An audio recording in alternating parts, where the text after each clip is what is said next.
Good morning, good evening, good afternoon. Welcome to News Roundup. This couldn't have worked out any better. I'm so glad that Dazzer is first because I made him a clip just for Dazzer. Dazzer, mate. Go fuck yourself. Perfect. It worked. Digger, might as well give you yours too. Since we're working Nazi on fags. There you go. And yeah. So, moving on. What's up, Jason? Chenny, hello. Josh Chandler, what's going on, buddy? I hope you've been good. You've been away. I've noticed. Hope everything's okay, brother. Fiery, what's up, man? AP, HT, Comer, what's up, man? And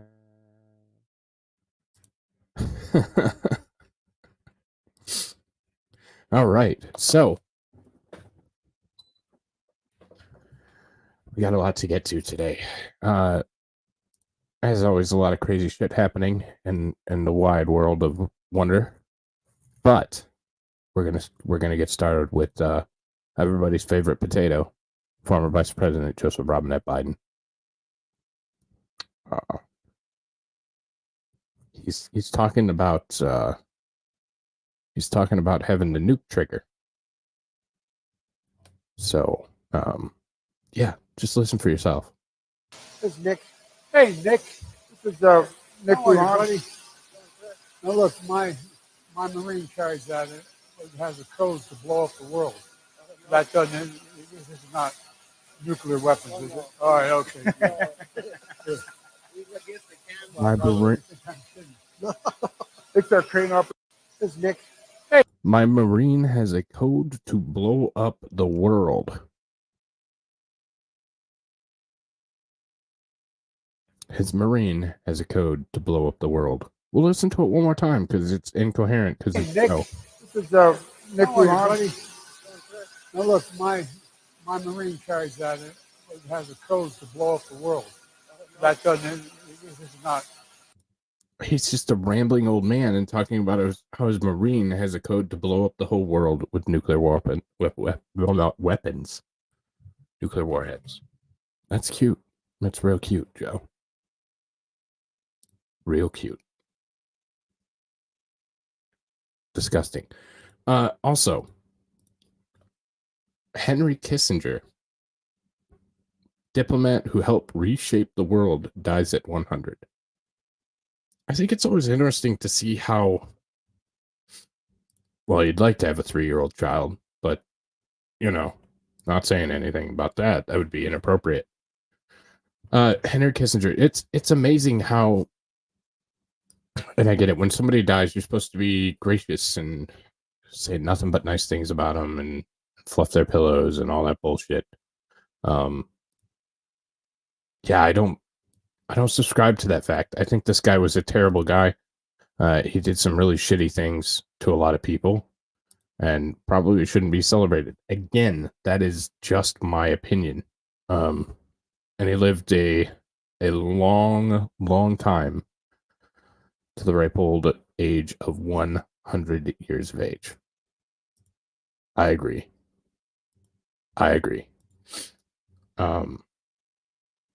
Ruthless practitioner in the art of real politics who had an impact on global events and who won a premature Nobel Peace Prize for ending a war that kept going. So, and all the things that they could say, he won a Nobel Prize for ending a war that didn't end. Cunning, erudite strategist who transformative diplomatic efforts helped to reshape the world. Kissinger was 100. His death was announced by his consulting firm. No cause has been given. Do you think it could have been that he was 100? Maybe. The former Secretary of State will be ever connected with President Richard Nixon, particularly for their efforts in 3 areas: getting America out of the Vietnam War, opening diplomatic relations with China, and reducing tensions with the Soviet Union. For decades thereafter, Kissinger's work with Nixon and President Gerald Ford earned him the role of the Republican Party's elder statesman when it came to foreign policy. We're not going to read much more about him. I just wanted to, well, we can read this part. The Middle American professional politician and German-born Harvard professor, wrote George C. Herring, America's Longest War of Nixon and Kissinger could have hardly been more different in background, but they shared a love of power and a burning ambition to mold a fluid world in the way that would establish their place in history. So they gave a shit about only themselves and their self-interest. Owners and outside their own professions, they were perhaps naturally drawn to each other. That's what I'm saying, Ghost. 100 years old, 100 years young. That I hope the FBI is investigating because that's terrible. That's terrible. He died way too young. I agree with your statement, Digger, but we both know I'm not bringing it up here.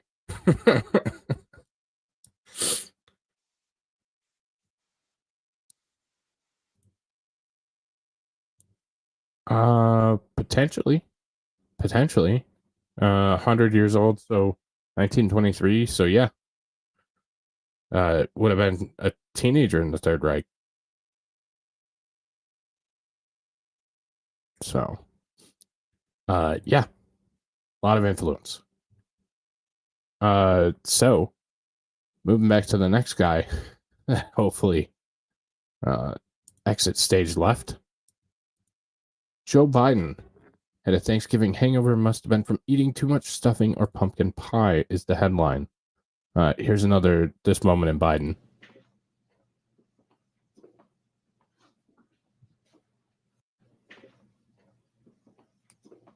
I mean, he can't even walk anymore. Like, we have to stop with this shit. We have to let him retire and go off to his hole, so he can go hang out with Henry Kissinger. I think they were probably friends, weren't they? I mean, that's not saying anything bad, is it? I don't think so. I don't know. You make up your mind. To another Republican that should probably pay his respects to Kissinger, Chris Christie is still delusional. If you guys didn't know, he's still delusional.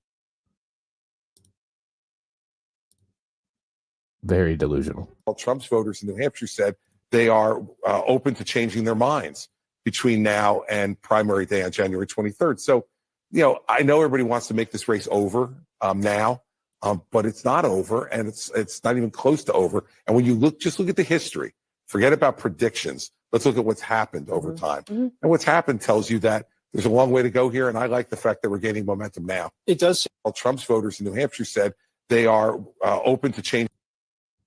This guy's still delusional as all hell. Absolutely delusional. Speaking of another person who's delusional, and then we'll get back to the president race for the Republican Party. Here's Representative Eric Swallowswell and some more delusion.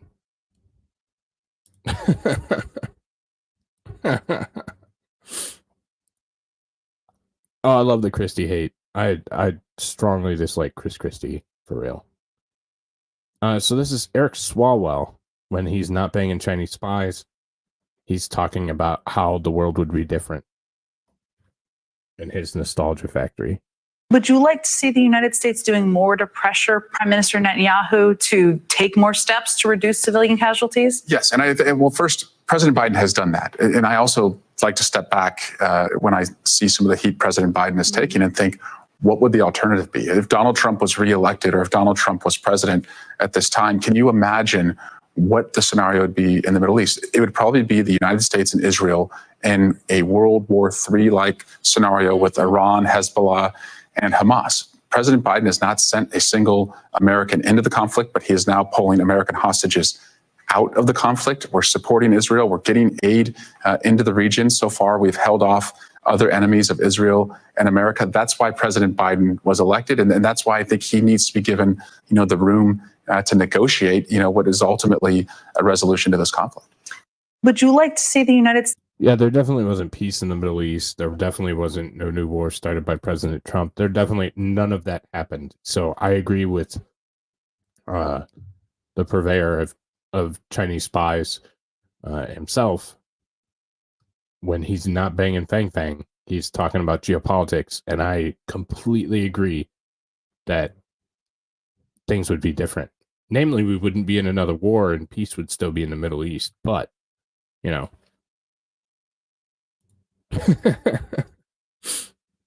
I think I want to say it's like 15, 16, but could be 0 too. Could be 0. Hey, buddy. How you doing, Cheesy?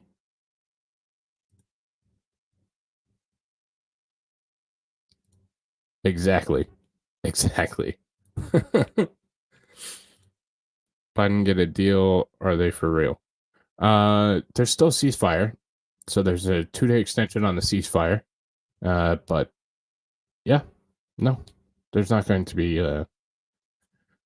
I want somebody to. So the next one. So we're going back to presidential candidates for 2024. I want somebody to genuinely try and explain this to me. So I watched this clip about a dozen times because what the fuck are you talking about, Ron? If elected president, he will lead an effort to enact term limits for Congress on a state-by-state basis. So he's going to pick on independent states or try and get independent states to enact term? Like, I don't know. I mean, he tries to explain it. I don't know how you get term limits for congressmen when it would have to be passed by the United States Congress. So are we going to give up half of our seats in Congress to appease the Democrats to get them to vote to hopefully flip and do the same thing the other way? I mean, could be, but I'll let him explain it to you. He's the presidential candidate. Well, hey, everyone. One of the things we need in this country is term limits for members of Congress. It's a good policy. We have people like Pelosi that have been there for decade after decade. They're more interested in advancing themselves than they are delivering results for you. So we need term limits. Problem is, Congress is never going to enact this. As president, I'll lead the efforts to bring about term limits through the states. Florida has already certified it. Many other states have certified it. We have the ability to do this because I don't care if you're Republican, Independent, Democrat, male, female, black, white. Everyone believes we need term limits for members of Congress. If we do that, it changes the incentives in Washington. They're not going to be there for 40 years. They have a limited amount of time, 3 terms in the House, 2 terms in the Senate, to actually get things done and leave a legacy. We have it in Florida. It's worked very well. We need it in Washington, D.C. I'm going to be a president that has a plan to bring this about. We're going to work with these states to be able to get it done. So there you heard it from the horse's mouth himself. That's not the way to do it, Ron. I agree. We do need term limits. I agree. We need age limits. I agree. We need people that are going to walk away from the job and not hang on to it until they die in office. And I really don't give a shit about your legacy. I just want you to do what's good for the American people. That's what you're there for. That's what you're elected for. Not for self-enrichment and your own legacy. So, yeah, I don't think state by state's the way you do it, especially when it would be an act of Congress, because they decide their own terms, own pay, all that kind of stuff. So, I'd love to see him move around in 2028 without big money backers. Well, he's turned into probably he's the Christie type now. A little bit. He might get as fat as Chris Christie, but I hope not. I like Ron. I think Ron fucked up, and I think Ron got some bad advice from some really bad people and kind of exposed a little bit too much about Ron. I thought he had an honest chance in 28. I think that the way that he's left a bad taste in everybody's mouth, he doesn't. That's not going to happen. I think you'll see a handpicked Trump Republican that will take the next spot in 28. So, hey, Linda. Term limits, minimum wage, no stock trading, no small hats.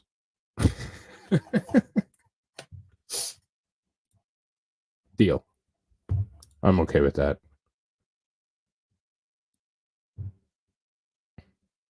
All right. So, on the delusion train, we're going to go to Karine Jean-Pierre, everybody's favorite press secretary. Yet again, talking about how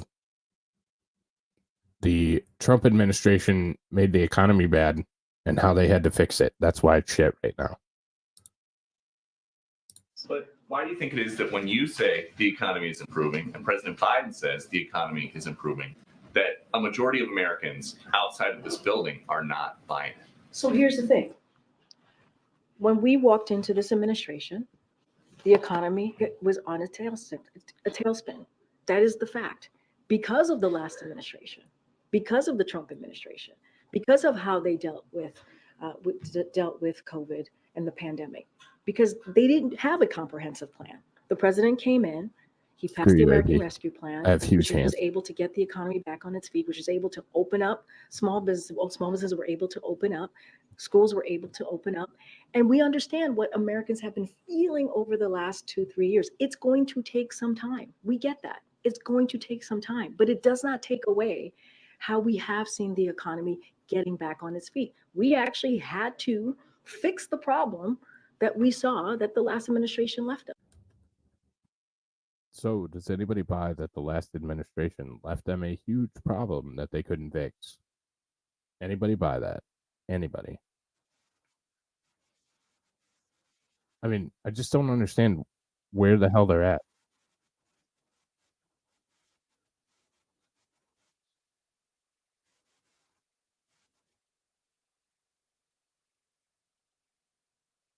I'd rather have the redhead back, Jen Psaki. Yeah, Raggedy Ann is better than this young lady. She is delusional, but it's not just her; it's the entire administration. At least they're on the same page. Because here we go. Here's Biden himself talking about how inexpensive our Thanksgiving dinner was that we just had. Well, this past week, as Americans gathered around their own kitchen tables for Thanksgiving dinner, that was our goal, to give them a little more breathing room. And together, we made progress.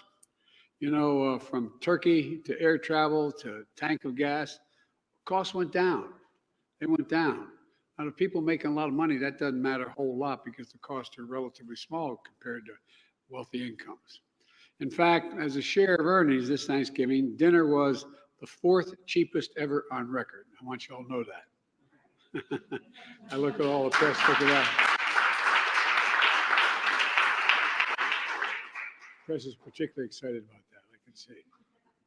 Well, this past week. I agree, Cheesy. I agree. I know, that's what I'm talking about. Yeah, that's Psaki. Oh, I know. So delusional. Wait, there's more. I'm like a good infomercial. And wages for working families have gone up while inflation has come down 65%. And wages. Inflation has come down 65%. Like, it is so delusional at this point that I have no idea what the hell is going on in their heads. They're just literally making shit up at this point and hoping it sticks. And I don't understand it. No, it was not. It was not even close. This is the most expensive Thanksgiving dinner I have ever purchased. They just wrote it. And it's true. If you write something down enough times with enough force and enough vigor, then it becomes true. You are, but it's okay. We've just been making fun of former Vice President Joe Biden. Mainly.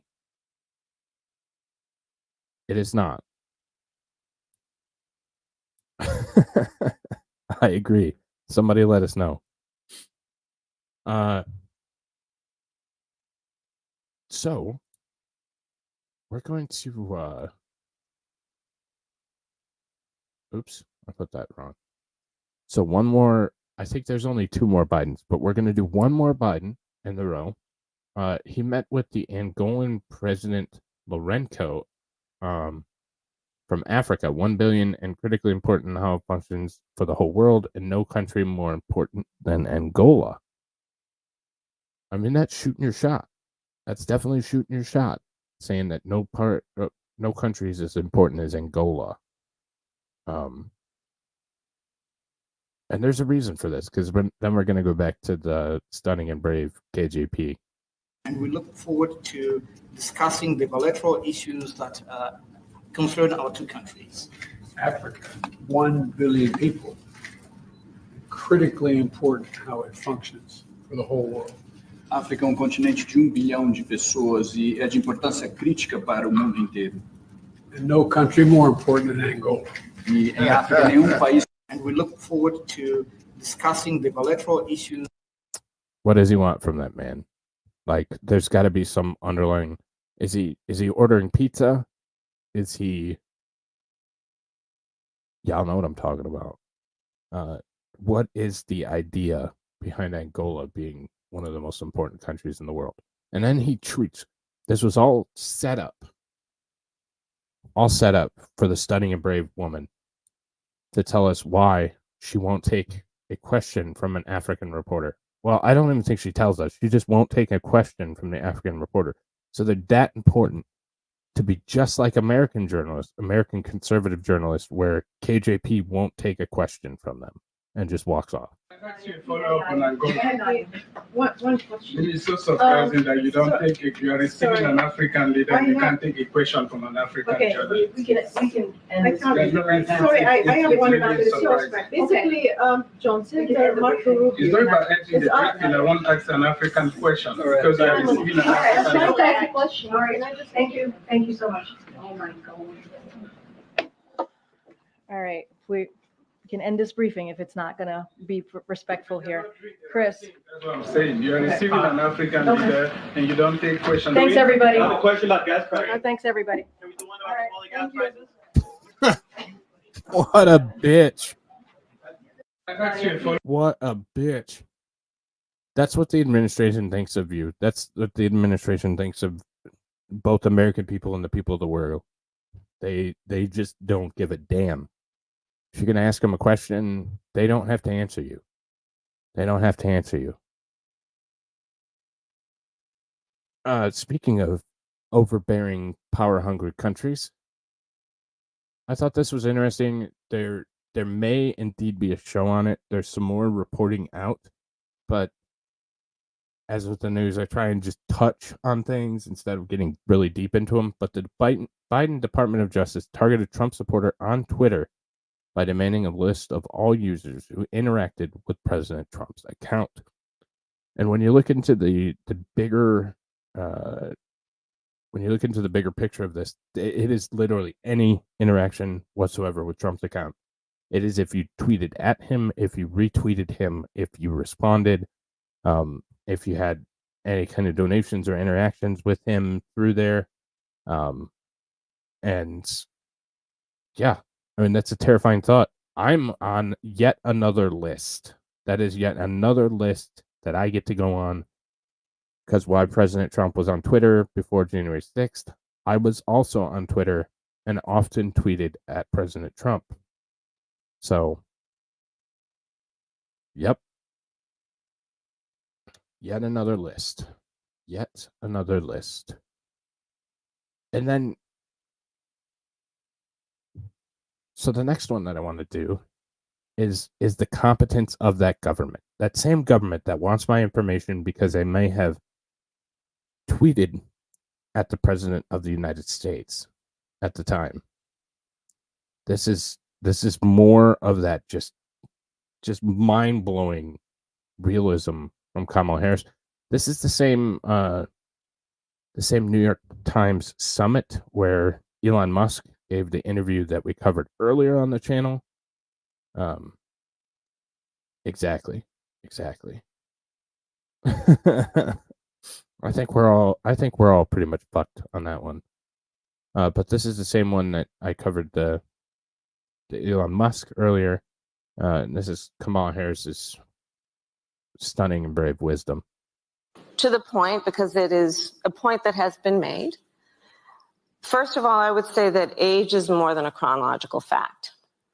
I spent a whole lot of time with our president, be it in the Oval Office or the Situation Room and in other places.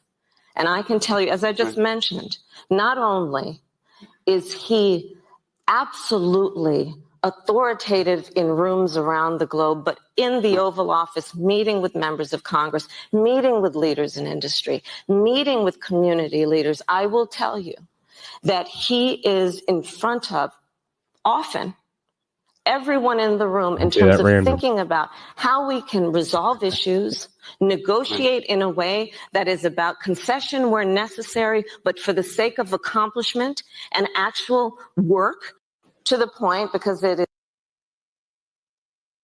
Plane tickets are lower? No, plane tickets are ridiculously higher, because I know it, because I was going to go to Texas and I couldn't afford it. Like, it was ridiculous.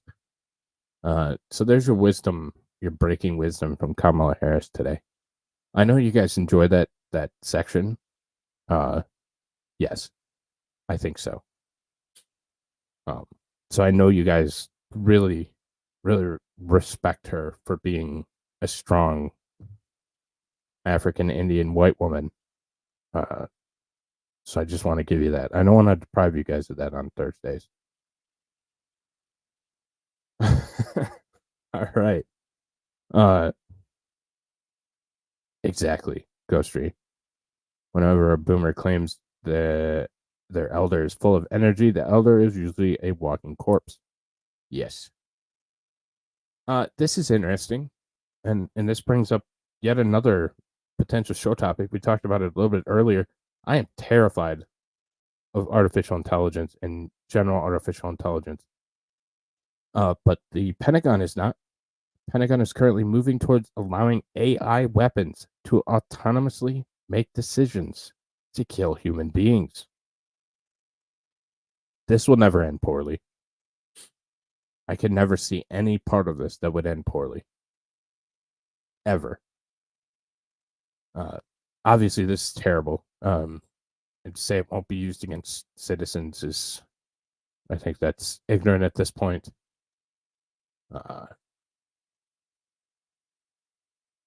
Yeah, I don't think it's good.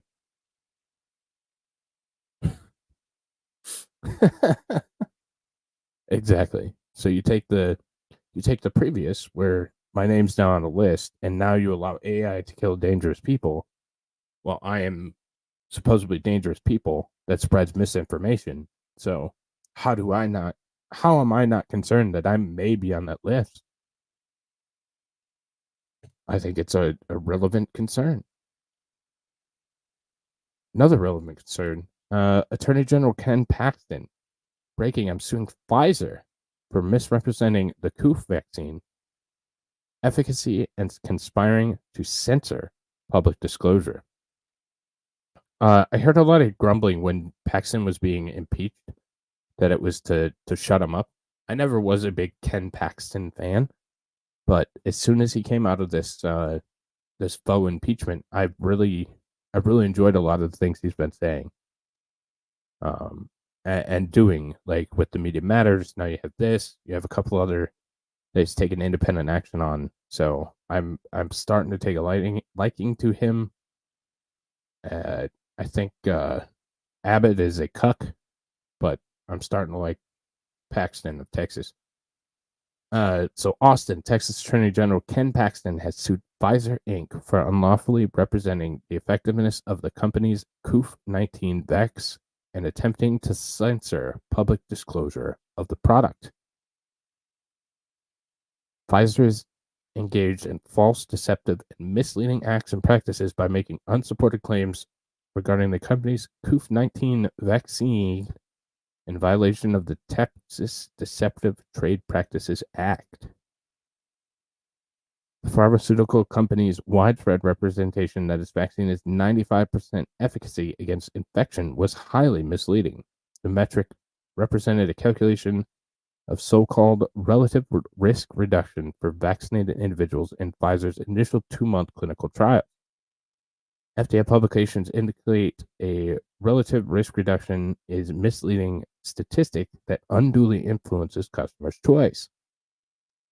Pfizer was also put on notice at the time of the vaccine protection could not accurately be predicted beyond 2 months. Nevertheless, Pfizer fostered a misleading impression that the vaccine protection was durable and withheld from the public information that undermined the claims about the duration of the protection.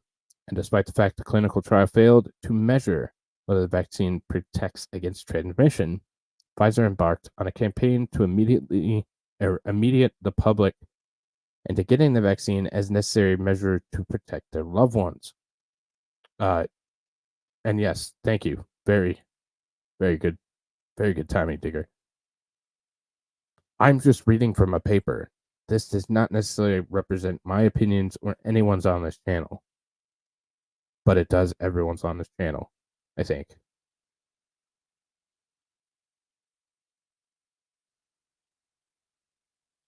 In fact, Pfizer's product failed to live up to the company's representation. COVID-19 cases increased after widespread vaccine administration and in some areas saw a greater percentage of deaths from COVID-19 among the vaccinated population than the unvaccinated.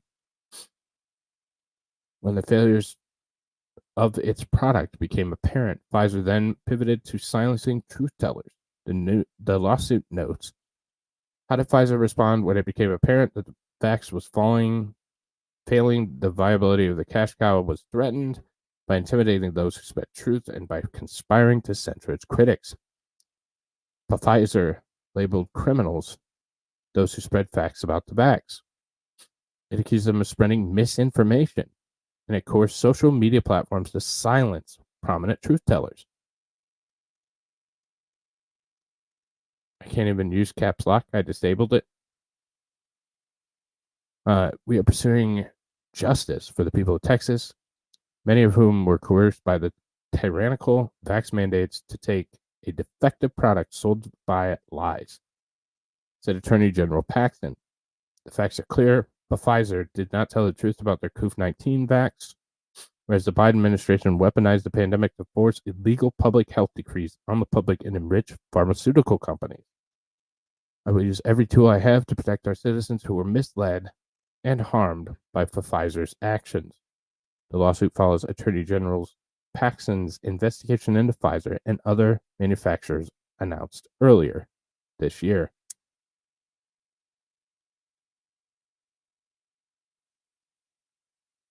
So there you have it. It's good to see somebody doing something about it. I don't know that it will go anywhere, but it's good to see somebody doing something about it. All right. So this happened 2 days ago.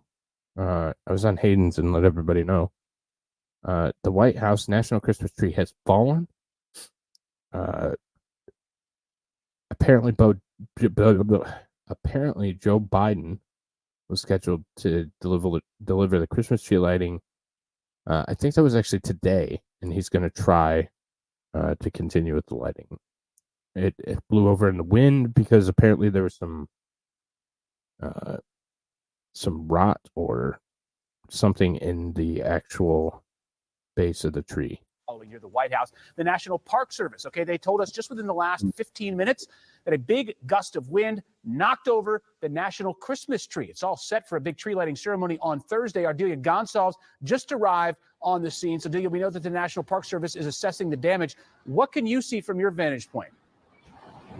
Unfortunately, we can't see a whole lot. We did circle around the ellipse for some time, but we can see this massive crane that they brought in, and that crane is working very carefully to try to upright that Christmas tree that fell. We're told the Christmas tree fell just around 2 o'clock this Fungus. afternoon. That's what it was. It was a completely decorated tree. I'm told the contractor is willing to come back and redecorate, but they're not even certain if this tree is salvageable at this point. As you can imagine, and you saw me all bundled up, the wind is biting today. Very strong gusts here in downtown DC. So that tree falling over at 2 o'clock this afternoon hasn't been lifted just yet, so it's unclear what the condition of that tree will be. However, we're told the show will go on. God, that her voice was annoying. I hope my voice is better. Kim Jong-un's powerful sister rejects U.S. calls for return to diplomacy. We will never sit face to face. Do you blame her? She's kind of based if she won't sit with Joe Biden. Yeah, anymore. And of course, this isn't medical advice, but yeah, there's concerns. There's concerns at this point. Oh, thank you. On Thursday, the influential sibling of the North Korean leader Kim Jong-un rejected appeals for diplomatic resolution and criticized its censure of North Korea's recent spy satellite launch. She pledged additional launches in defiance of United Nations prohibitions. In a recent session of the UN Security Council, Linda Thomas-Greenfield and U.S. Ambassador to the United Nations labeled North Korea's satellite launches reckless, unlawful act posing a threat to its neighboring nations. Despite this commendation, she reiterated that the U.S. commitment to engage in dialogue with North Korea without any preconditions, emphasizing that North Korea has the freedom to choose the timing and subject of these discussions. So Kim Jong-un's sister says, hell no. And I don't blame her. I wouldn't want to sit with Joe either. I think it was last week or 2 weeks ago, President Jimmy Carter's wife, Rosalind Carter, died. Here's just a little snippet from the service in honor of her, and mostly to make fun of Jimmy Carter because he is very decrepit. Gross. Yeah, I would too.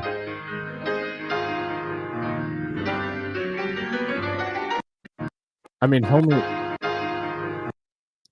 I'm gonna make one joke and then I'll move on. Homie looks like the guy from Star Wars. You know who I'm talking about? The electric out of his fingers, dude.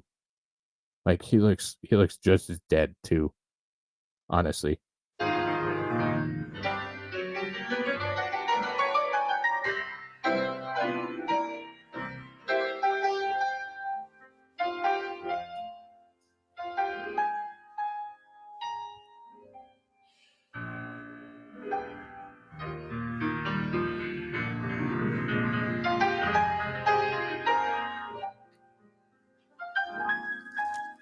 Well, this is a pretty remarkable moment to see here.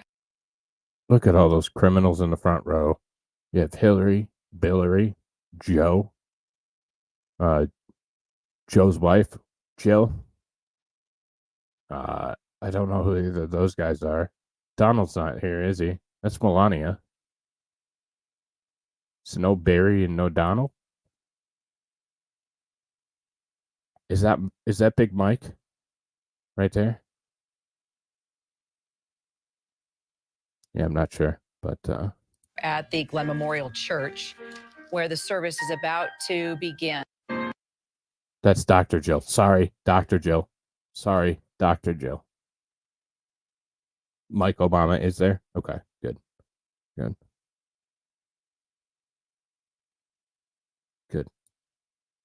Speaking of Donnie, the bank Trump allegedly defrauded just gave testimony saying Trump did nothing wrong with their dealings with them. It's not unusual or atypical for a client to provide financial statements to be adjusted with this level or to this level to this extent, said the bank executive. Williams also said personally went to Trump Tower in December 2011 to review the bank and brokerage statements to verify there was $51.8 million in marketable securities and $170 million cash. they're still saying it doesn't matter. That he still broke the law, even though the bank said he didn't. So that's what the New York lawsuit that's going on. That seems to be really, really engaging. Laura, that's who it was. Laura Bush. Okay.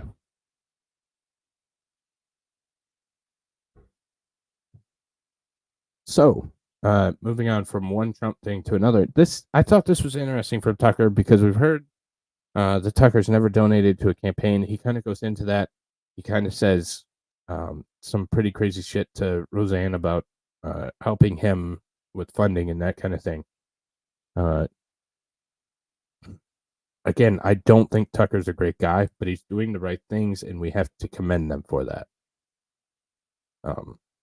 What do you think? I certainly support Trump, I'll tell you that. And I can tell you, I mean, I've always agreed with Trump's policies, always. And I lost friends over it. And I've never really actively supported anybody because it's not my job to actively support people. I watch, I like to watch. But I'm a voyeur. Yeah. But I became an active Trump supporter when they raided Mar-a-Lago last summer, the summer of 2022. That can't stand. No, that can't. And that was something. Agree with Trump on a lot. But even if I disagreed with Trump on a lot, I'd still be a Trump supporter because you cannot allow that. You cannot allow the regime, the president of the United States, to use the Justice Department to knock the front runner out of the race. You can't do that. No, you can't do that. So it's bigger than Trump. It's bigger than Biden. It's a question of, do you want to live in a free country with a functioning justice system? That's exactly And right. so I'm voting for Trump. And if they convict him, I will send him the max donations and I will lead protests. That's how I feel. That's how I feel. Because, and by the way, if I thought that he had committed some real crime, I wouldn't feel that way, but he didn't. He and Biden are both found with classified documents at home, along with every other former high-level federal official in history. But only Trump is indicted? Like, tell me how that works. Oh, shut up. So he's starting to come around. And again, we have to commend people for doing the right thing, even if we don't 100% trust them. Yeah. Hopefully he holds true to his word because I think this one's going to get messy. Speaking of getting messy, this one kind of went underneath the radar. This was about 2 days ago. I think this is a bigger deal than people are leading on. Cyber attack forces hospitals in multiple states to divert some emergency room patients. We're seeing the cyber attack starting to ramp up. And that's part of the. Why does she look and sound like a Barbara Walters? I know it's Rosie, but I wasn't looking at it. I don't know. But this is the start of that ramp up of different cyber attacks in different situations. So this is concerning to me. Nashville, Tennessee. Hospitals in Oklahoma, Texas, and New Mexico were affected. Ardent Health Services and its affiliated entities, Ardent, became aware of an information technology cybersecurity incident on the morning of November 23rd, 2023, which has been determined to be ransomware attack. The Ardent Technology team immediately began working to understand the event, safeguard data, and regain functionality. As a result, Ardent proactively took its network offline, suspending all user access to its information technology applications, including corporate servers, Epic software, internet, and clinical programs. Ardent has reported this event to law enforcement and returned third-party forensic and threat intelligence advisors. In addition to the electric protection procedures already in place, Ardent has also implemented additional IT security protocols and is working with specialist cybersecurity partners to restore its information technology operations and capabilities as quickly as possible. At this time, we cannot confirm the extent of any patient health or financial data that has been compromised. In an interim, while the incident results in temporary disruption to certain aspects of Ardent's clinical and financial operations, patient care continues to be delivered safely and effectively in hospitals, emergency rooms, and clinics. In abundance of caution, our facilities are rescheduling some non-emergent elective procedures and diverting some emergency room patients to other area hospitals until systems are back online. The investigation and restriction of access to electronic medical records and other clinical systems is ongoing. Arden is still determining the full impact of this event, and it's too soon to know how long it will take or what data may be involved in this incident.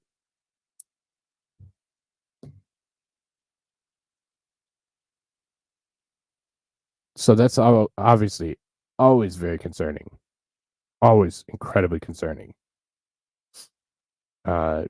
We live online anymore, and we don't take infrastructure security very serious, and it's going to continue to cause significant issues if we don't start hardening it and taking it seriously.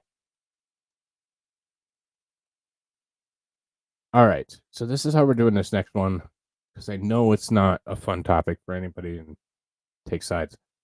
I'm kind of getting sick of this shit.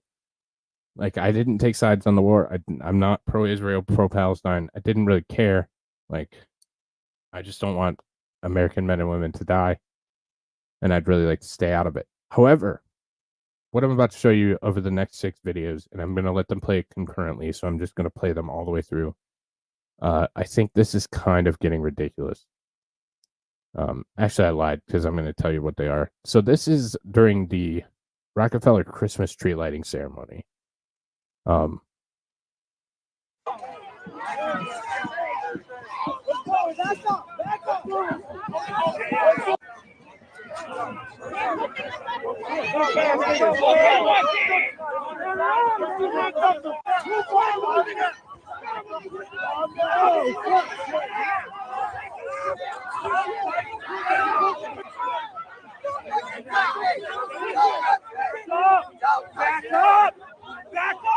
True. True.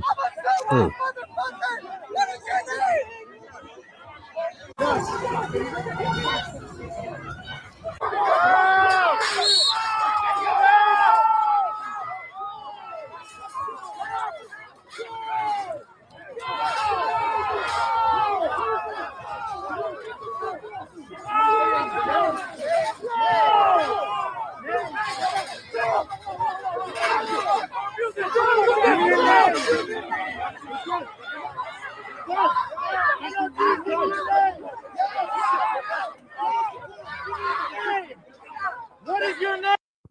All right, so here's I lied. I'm going to also give a little bit of information. If there are supposedly 2 billion of you on this planet, go back and you could wipe out Israel overnight. Just an idea. Thousands of pro-Palestine protesters are occupying the Manhattan Bridge, so another place in New York City. Ceasefire, not genocide. President Biden, pick a side. Ceasefire, not genocide. President Biden, pick a side.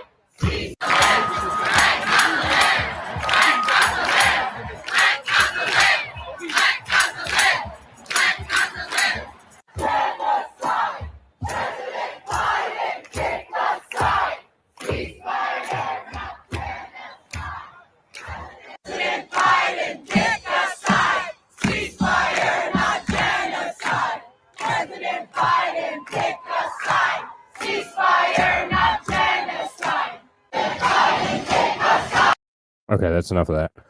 Moving right along. This one kind of pissed me off too, and I thought I was almost right on my keep your head up at the the Macy's Thanksgiving Day Parade. I guess I was partially right, and I'm glad it didn't go any further, but pro-Palestine protesters disrupt Macy's Thanksgiving Day Parade, shutting down march route.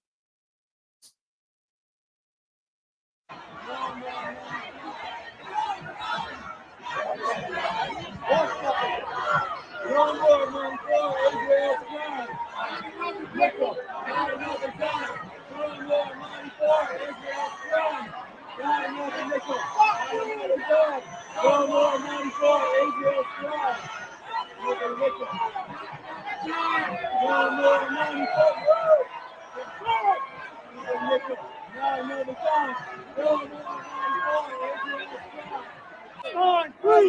Free Palestine! Free! Free Palestine! Free! Free Palestine! Free! Free Palestine!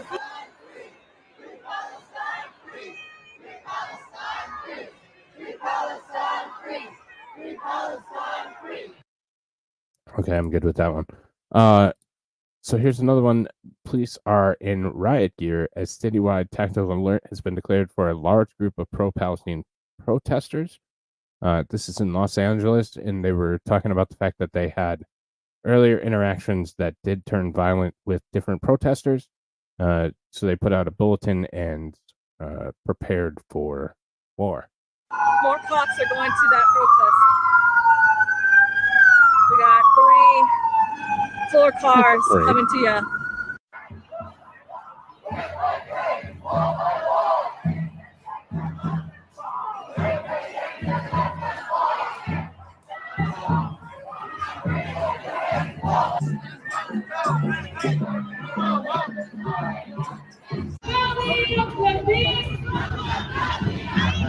No justice, no peace.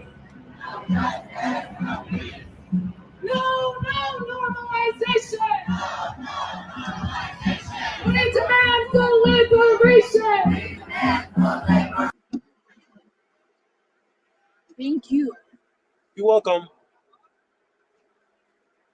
Oh, is there a half off sale at Williams and Sonoma? Half off anything you can carry? Anyways, moving on before I get canceled again today. As this one really pissed me off. Really pissed me off. Because now we're indoctrinating our youth yet again to get involved in protests that they probably don't even know what the fuck's going on. And I apologize in advance, Comer. I just want to say that. So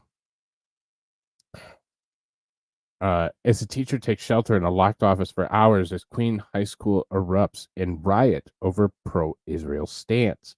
It was not actually a pro-Israel stance. There was one Jewish teacher. I'm going to defend the Jews for 5 seconds, Comer.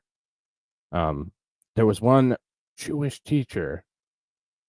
And because there was a Jewish teacher, they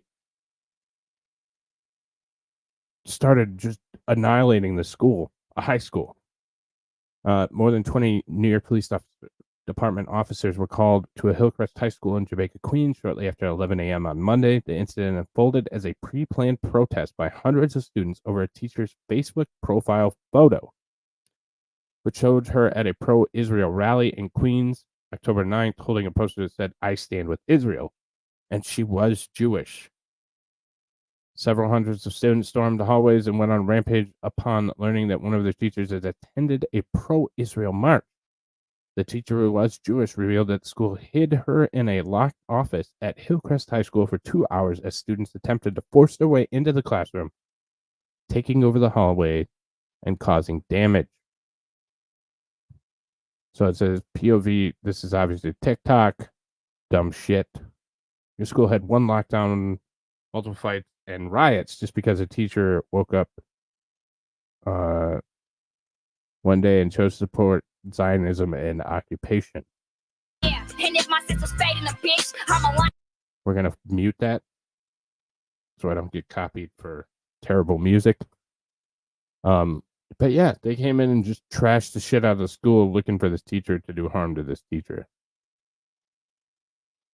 Isn't it a crime? I don't know. I would assume so, but, you know, high school to prison pipeline.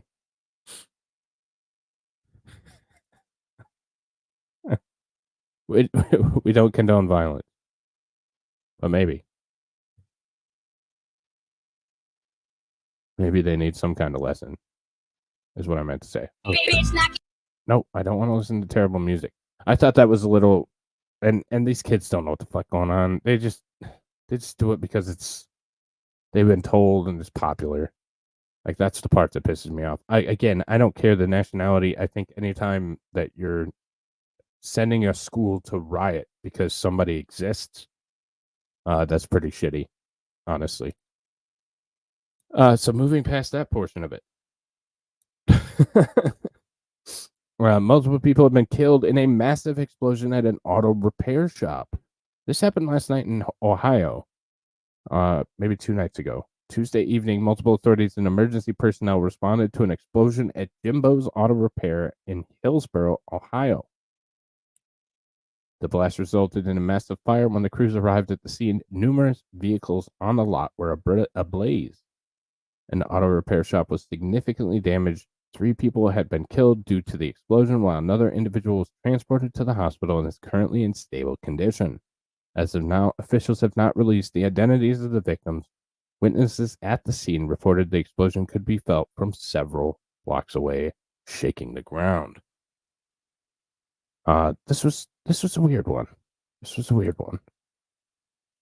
I can tell you at the firehouse, which is about 4 or 5 blocks away, we could feel it at the firehouse. So it definitely did rock and shake the area. So to my knowledge, we have no damage to any of the structures around, just the one that was involved. Well, I just wanted to let you know. That's one hell of a fire. I thought Hillsboro was closer. I was going to go and look at it in person, but it's much further than I thought. So you guys don't get up front. Plus, I already had my interaction with fire on Friday. So, speaking of fire, intense flaring erupts at Chevron Richmond refinery as power failure hits the facility in Richmond, California. Numerous witnesses are currently reporting intense flaring with heavy black smoke emanating from the Chevron Richmond refinery plant in Richmond, California. Officials say this is due to a power failure at the facility. Employees are actively working to minimize and extinguish the flaring. Contra Costa Health is dispatching a hazardous materials team to investigate as the smoke can be seen for miles. Again, this one looks like a gnarly one. A lot of petroleum products going up. Hey, Bobby.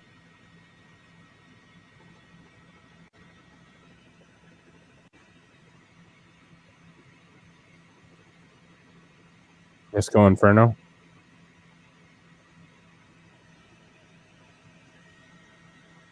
Look at all that global warming.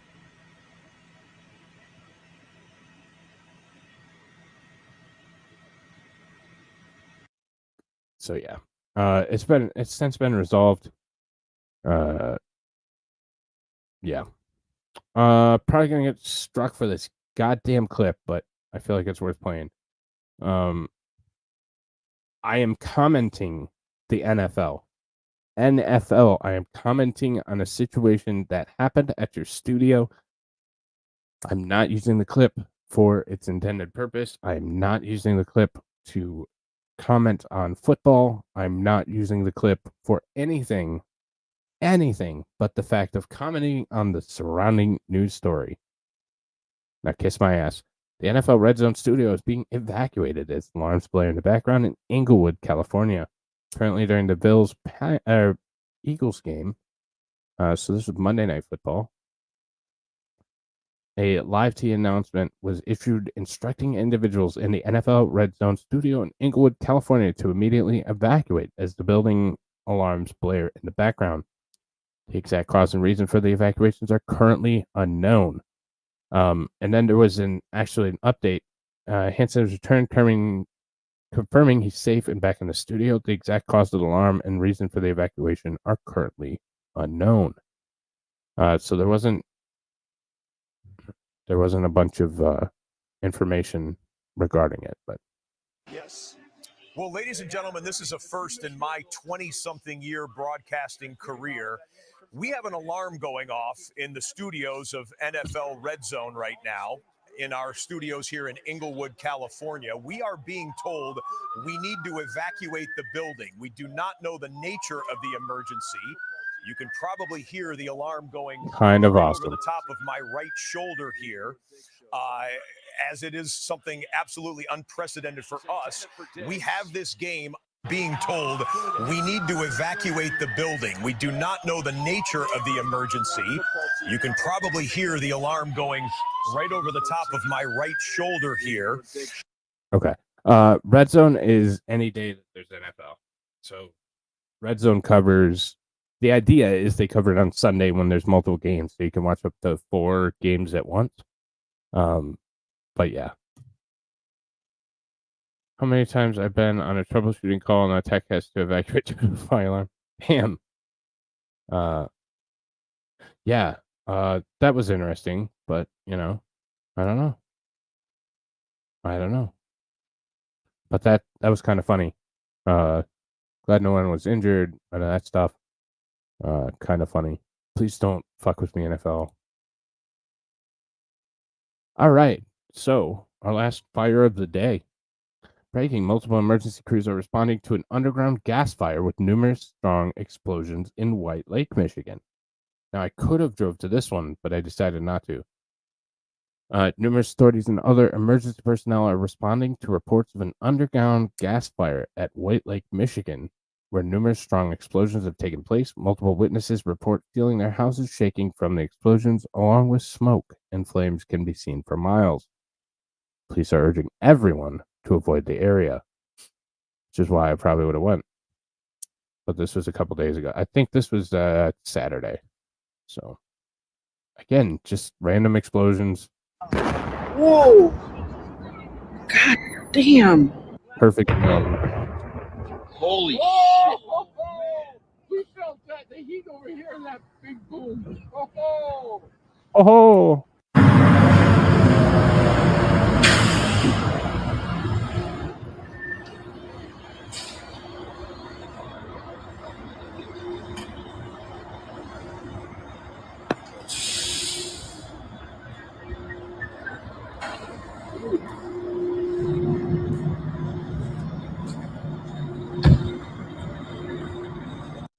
That's one hell of a fire. There's not an update to this that I saw immediately. What underground military base? There's not. I don't believe there's a.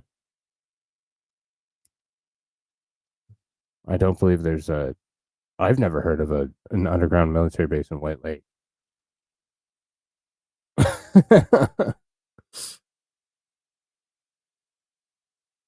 Gross.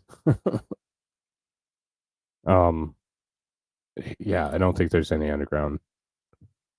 But speaking of underground military base, this one isn't underground, but some more of the beauty of our American system.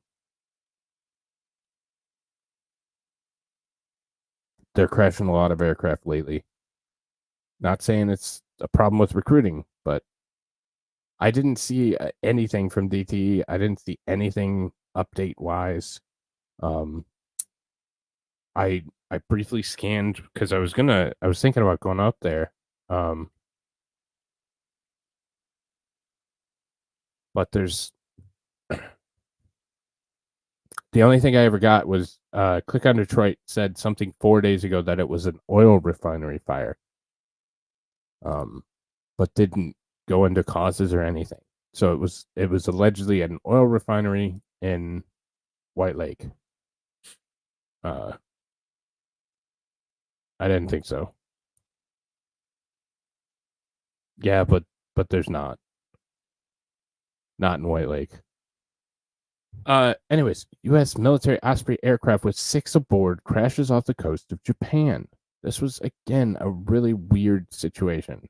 So we read about it on Wednesday. A U.S. military aircraft carrying 6 individuals crashed into the ocean in western Japan, resulting in the death of at least 1 crew member. So that should be 1 Marine, I believe. It doesn't say if it was. Anyways, the condition of at least 2 others rescued from the water remains unclear. Japan's Coast Guard reported discovering what appeared to be the wreckage from a tilt-rotor V-22 Osprey and confirmed 1 fatality approximately 2 miles from Yakushima Island. Local fishing boats in the area located 3 individuals in the water nearby, with their conditions yet to be determined, according to a representative from the local fisheries cooperative. Simultaneously, another Osprey incident landed safely at the island's airport on Wednesday afternoon. U.S. forces in the region are actively collecting information, as confirmed by spokesperson. The U.S. United States maintains 54,000 troops in Japan. So, a lot of this just happened yesterday. There's not a lot out about it. I haven't seen a real strong official response from the military. Yeah, I really don't know. So, really don't know. But this is the second week in a row that we saw a military aircraft that crashed under strange circumstances. Last week was the P-8 out of Hawaii. So, now we're going to move on to Prison Planet. So, viewer discretion as advised. As always, we're going to get into some nasty shit here. So, and we're going to start with a really bad one. 3-year-old boy fatally shoots his 2-year-old brother after finding a gun in mom's purse. They did at the beginning, and then they supposedly got them all figured out, and they've been a pretty reliable aircraft. The Marines have used them for fucking ever.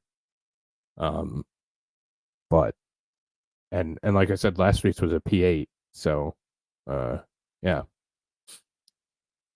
Yes, trigger warning, trigger warning. Gary, Indiana police are investigating the shooting death of a toddler on Friday night. The incident occurred at approximately 7:21 p.m. on the 2100 block of George Street. Given that it's Gary, Indiana, it's not terribly surprising, sorry to say. Law enforcement received a call from Northwake Methodist Hospital for a 2-year-old who had been shot. According to the child's mother, her 3-year-old son accidentally shot his younger sibling after discovering a gun in her purse when she left a bedroom. Yeah, Gary says it all. The 2-year-old succumbed to the injury is confirmed by police. The Lake County Prosecutor's Homicide Task Force has taken charge of the investigation into the shooting. The Gary Police Department is urging gun owners to ensure their safety of their firearms by using a gun box or gun lock. It's unclear if charges will be filed against the mother. Have you ever been to Gary, Indiana? Because that will answer your question. Gary is a terrible place.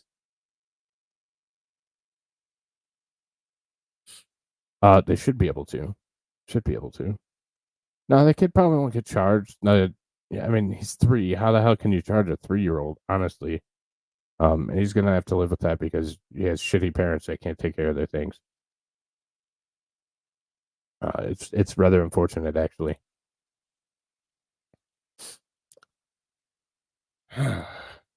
Yeah, I don't recommend ever going to Gary, Indiana.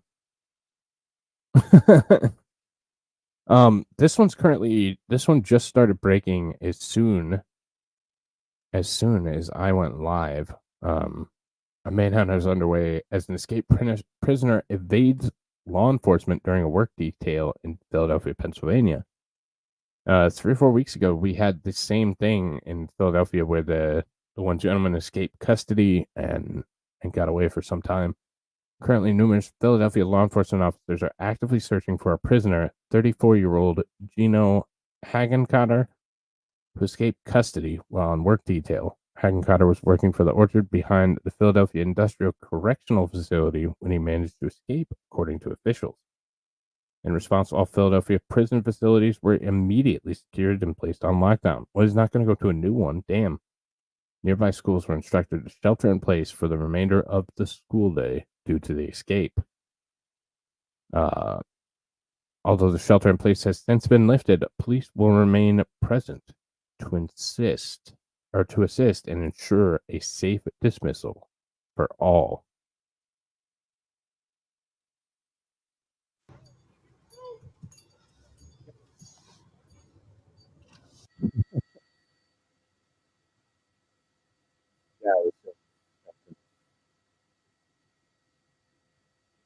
Yeah, they don't think about that really, though, buddy.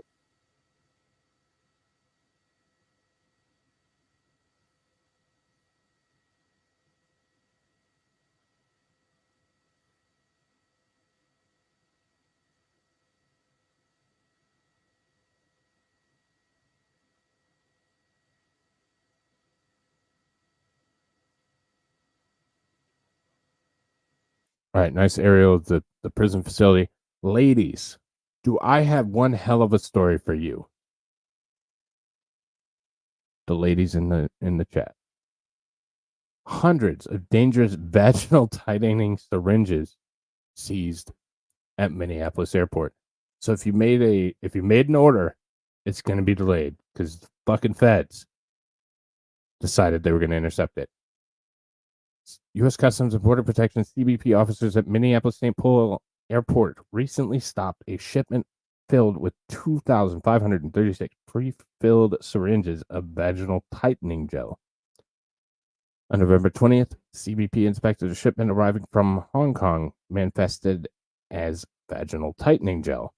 The shipment was found to contain commercial quantities of a gel inside injectables and required the user to wear chemical-resistant gloves when handling. The packages containing cosmetic gel were found in paint packaging, appearing ready for resale. In coordination with the U.S. FDA, the items were seized for violating Federal Food, Drug, and Cosmetic Act. The shipment was destined for a residential address in Woodbury, Minnesota. Had these items been sold, the total domestic value would have been over $19,000.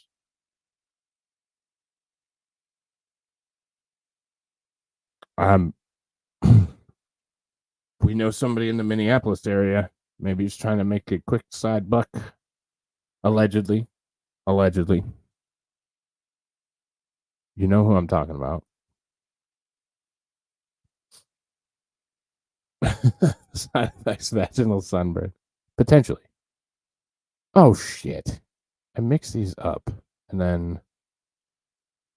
don't know where the hell I put the other one.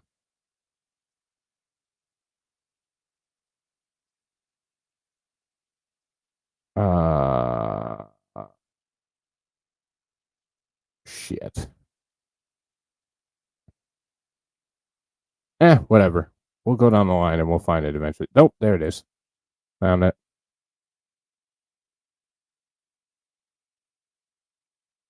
All right. So, no, I don't want that one. Yeah, I guess we're going to go to this one next because I just fucked everything up. Can we do a half hour? Video shows top Pentagon official arrested in human trafficking sting. We're getting into the wood chipper values, so you're going to want to watch your wood chippers. Atlanta, Fox 50, investigators in Coweta County have released a new video of a human trafficking sting which saw the arrest of top Department of Defense administrator for allegedly soliciting sex. The undercover operation busted 26 people, including 64-year-old Stephen Havanick of Sharpsburg. He was the chief of staff for the Department of Defense Education Activity Americas, overseeing the education of thousands of military-dependent children. County human trafficking sting in which a top Defense Department administrator was arrested for allegedly soliciting sex. Fox 5's Doug Evans has more on the story tonight. I just want the video. And an undercover officer during a human trafficking sting November 15th. During his arrest, he claimed that he was at the hotel to get a massage. Deputies say his interaction with the undercover officer raises questions about that claim. What's up? Steve, by the way. Hey, nice to meet you. How you doing? Beautiful. Thank you. Nice to yourself. You look like that shower before I got here. I appreciate it. I'm coming here showered. Hovanek has been identified as the chief of staff for all military schools in the U.S. and over. So another Biden administration official that has dealings with children that was arrested for a sexual related crime. I mean, sure. I got one for D's, but I don't think he's here tonight. So Dazzer, this one's for you, baby. Preliminary hearing for Teacher of the Year accused of misconduct with young boy postponed. San Diego, a National City elementary school teacher accused of having inappropriate relationships with two boys appeared in court Monday as judge agreed to postpone her preliminary hearing until December 12th Ma faces numerous accounts of misconduct. Prosecutors accuse her of lewd behavior with one student and engaging in acts with another. Both students were at Lincoln Aces Elementary at the time.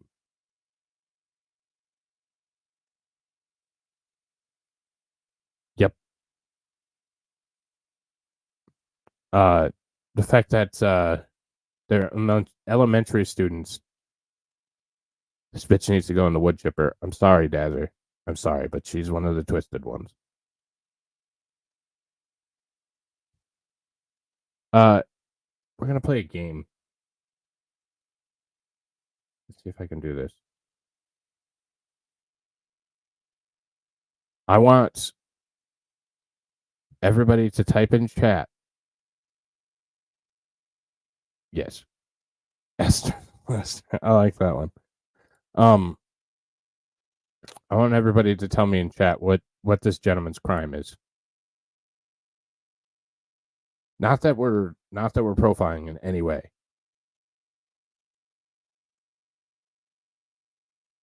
But we kind of are.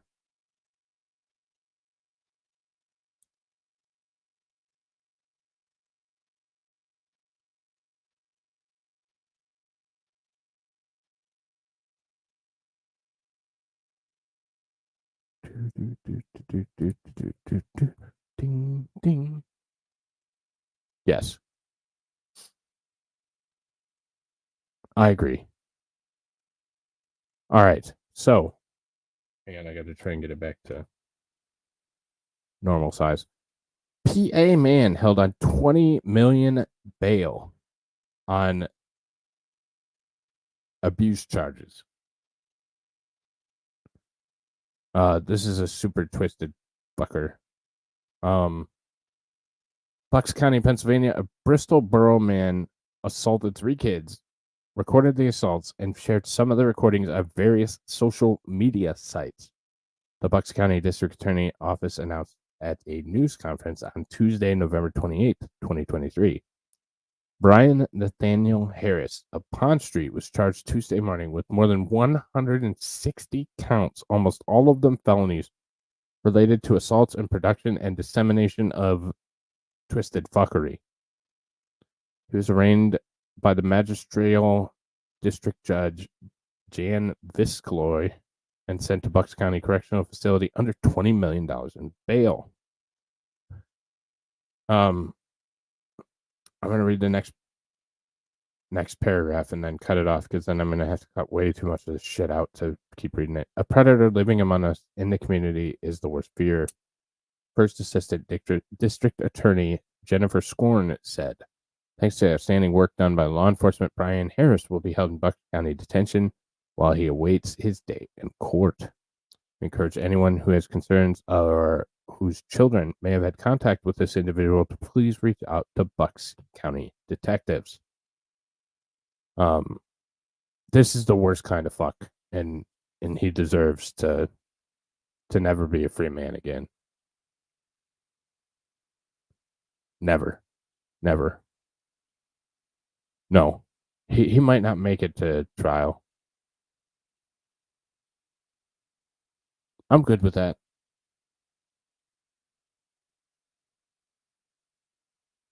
I don't know if this guy's worse or better. I think he's worse, but I don't know. Investigation finds serious failings at hospital where worker had sex with more than 100 corpses. He looks like the type, if we're being honest. And his English. England, Sky News, bosses at one of the hospitals where double murder was able to abuse dead bodies for 15 years showed a persistent lack of curiosity during his offending. An inquiry has found David Fuller, who is a maintenance worker, abused the corpses of at least 101 women and girls at Kent and Sussex hospitals and the Tunbridge Wells Hospital before his arrest in December of 2020. Oh, he's worse. His victims age 9 to 100. He's worse. This guy's worse. What the fuck is wrong with people? seriously, what the fuck is wrong with people? They all need to fry. All need to fry. Fuck. Really kind of pissing me off. Well, not kind of. It actually pissed me off, but kind of, yeah. Yeah.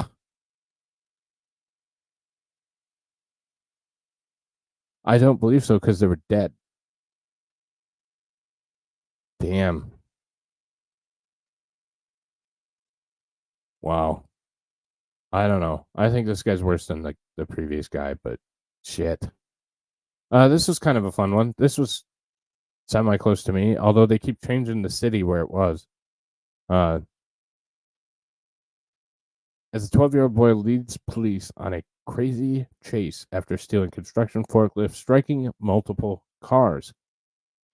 Watch a crazy video as a 12-year-old leading police on a crazy dangerous chase after stealing 35,000 pounds construction forklift.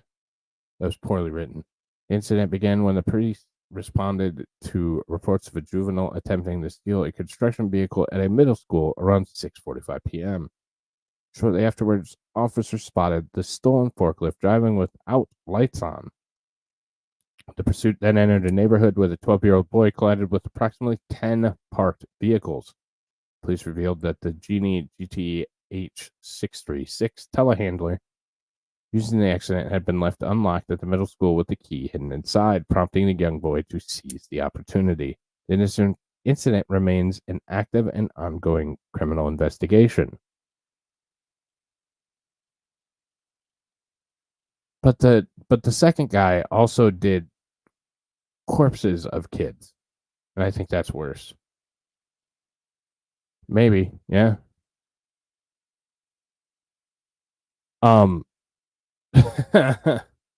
So construction companies often leave the keys in them because they all take the damn same key. So it's not uncommon. I know every time you hear a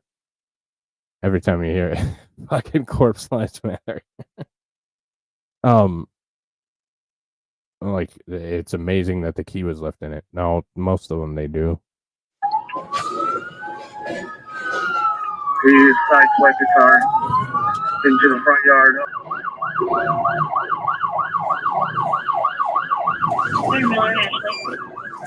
Northbound Ashley. Speeds are about 9 miles per hour. Light traffic, no pedestrians. And you are on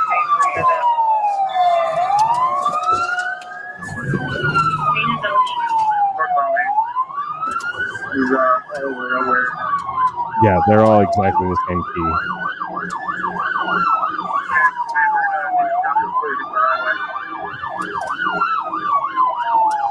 True.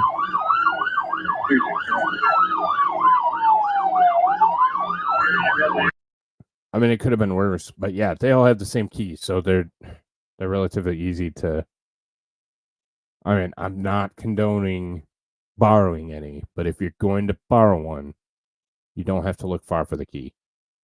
But don't borrow any. Don't do it. Don't do it. So it's unfortunate a bunch of people's cars got hit. 12-year-old joyriding, not the worst thing. You got to play more GTA first, brother, though. You can't be hitting cars.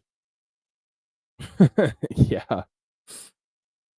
Yeah, common key. So like Caterpillar will have a common key and like different companies that manufacture the products. So moving right along.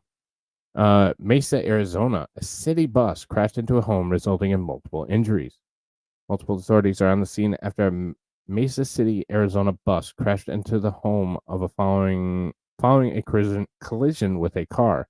The incident involving an unknown number of other vehicles resulted in injuries to 7 people.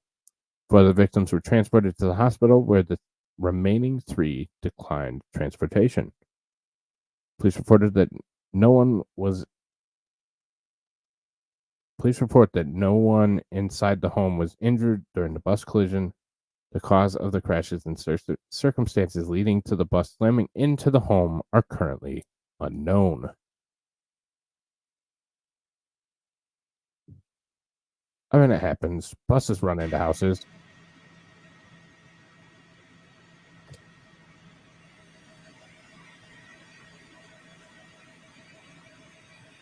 Shit.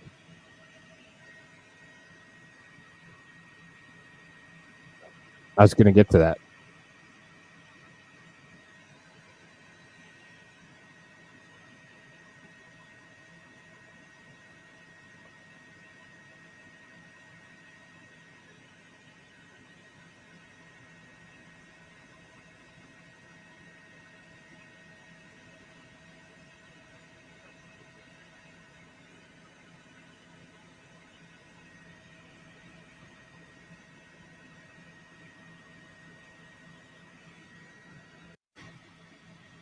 Oops.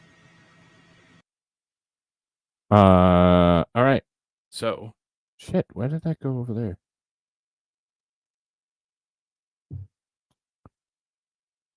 Viewer discretion for the next man with victims tied up in Milwaukee apartment claims he's killed women in multiple states. Killer pimp. He's a killer pimp. I mean, does it get any better than a killer pimp? Hang on.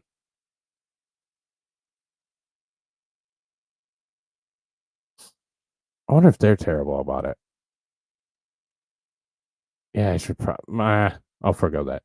Milwaukee, Wisconsin, on October 11th, Lawrence McFarland was officially booked into the Milwaukee County Jail on charges of assault and false imprisonment.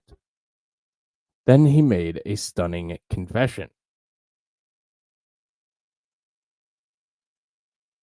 The sequence of events began on October 9th when a man left his apartment in the vicinity of Port Washington and Abbott. He called 911 and sought the attention of an officer. Upon entering the apartment, authorities discovered two men and two women, one of whom was 35-year-old Jasmine Smith and McFarland.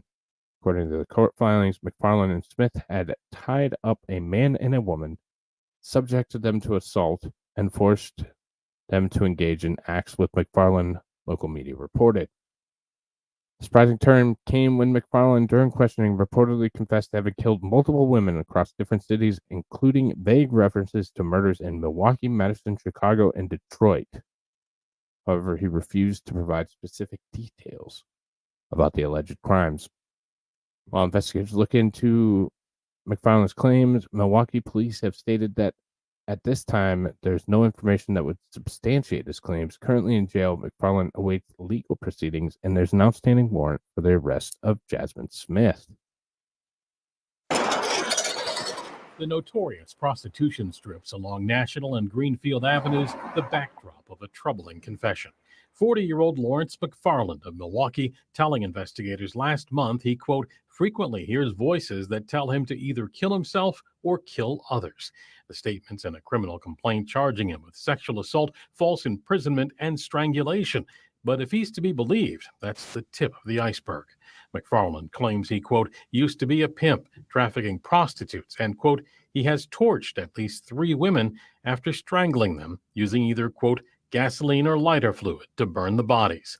He told police he, quote, couldn't remember the exact number of women he strangled to death and, quote, admitted to killing around 7 more women with fatal injections of drugs. You want to see if you can find your victims there. Let's narrow it down. Retired Milwaukee Police Detective Tom Fisher says investigators will likely now try to see if they can verify any of McFarland's claims. So you figure out what area that he is saying that he committed these crimes.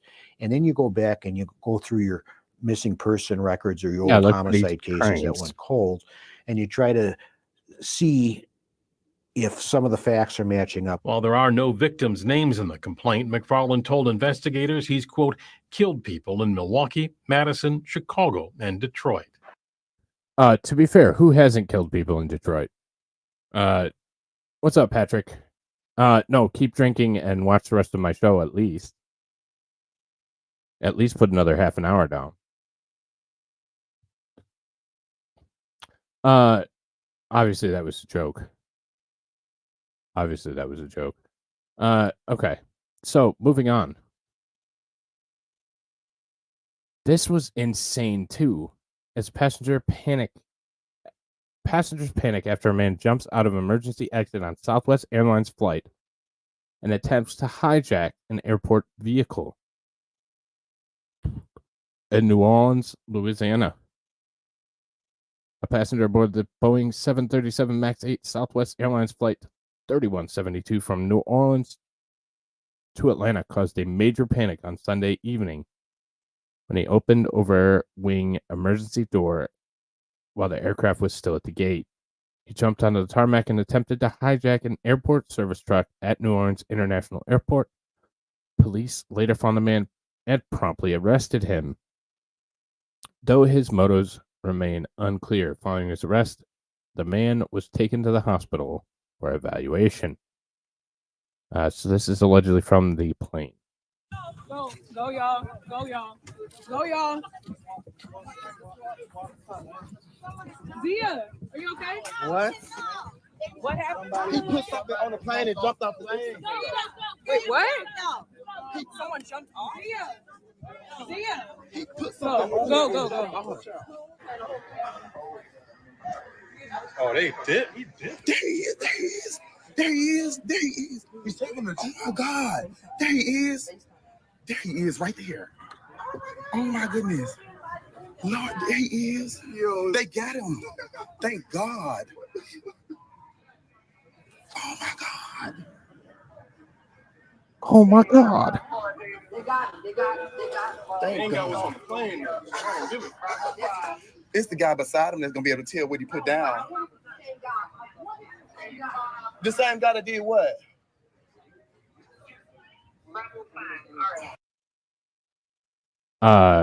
So, ladies and gentlemen, don't jump off planes. It freaks people out. Just makes them all uncomfortable and shit. Don't do it. All right.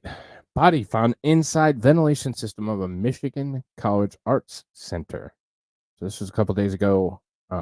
Investigation into an upsetting smell led authorities to uncover a body in the ventilation system of a performing arts center located in suburban Detroit. The man has been identified as Jason Anthony Thompson, 36. According to William Levins, the police chief at Macomb Community College, there's no indication of foul play in connection with the discovery. The body was located on Sunday at the Macomb Center for the Performing Arts in Clinton Township, Michigan. Levin said on Monday, Thompson was reported missing earlier this month. His connection to the school is unclear. Chief Levins emphasized that the investigation is still in progress. No further details were available. How the hell do you end up in a ventilation system and there's no foul play? That seems odd to me.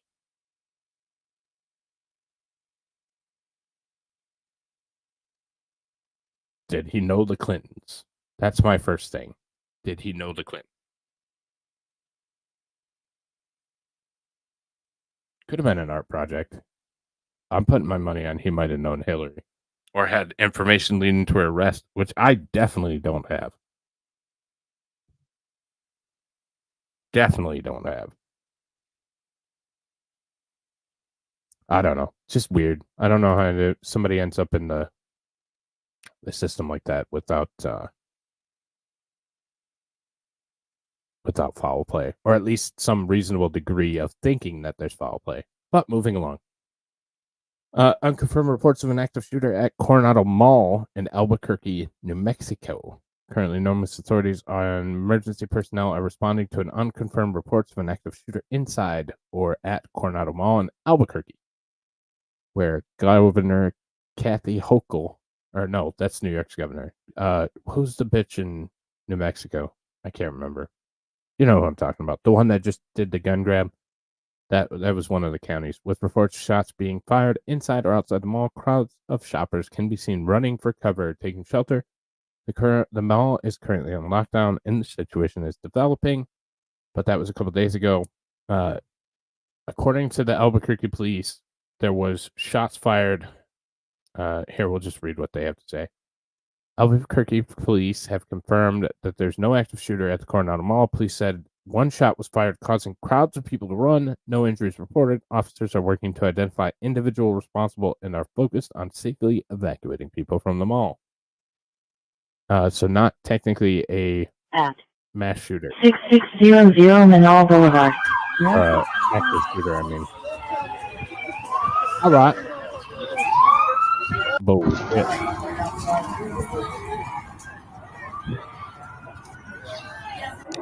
Gross.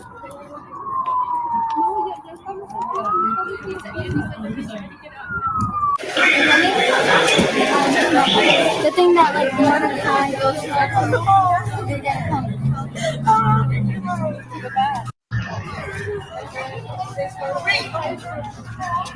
Stay behind me, Jess. All right, so good enough. I mean, these are going to continue to happen. I think we have. No, we don't have one more. I thought we might have had one more, but yeah. I mean, obviously, anything happens even remotely close to that, people are going to lose it because they're conditioned to believe that there are mass shooters hiding behind every bush at this point. So it could have been. Very well could have been. I did not. I've seen Die Hard. It's one of like 5 movies I've actually seen. I know Dazzer's gonna piss himself with that one, but moving on to Ireland. Riots are breaking out after 5 we've all heard about this one. I just wanted to touch on it because it was on the docket. Riots are breaking out after 5 people, including 3 children, injured in a knife attack by an immigrant to Ireland that was not Irish. Currently, multiple riots have broken out in Dublin, Ireland, after leaving thousands of people angry after an immigrant believed to be Algerian carried out a stabbing attack inside a school that injured 3 children and 2 adults. Ban assault knives. Sections of the crowd clashed with police, reportedly injuring several officers and sent several police cars and vehicles on fire. While fireworks were being thrown into the streets, police have detained a man in his 50s for the knife attack. Authorities believe the attack was a standalone incident. Shane McGowan has died. I don't actually know who that is. Is that one of the people that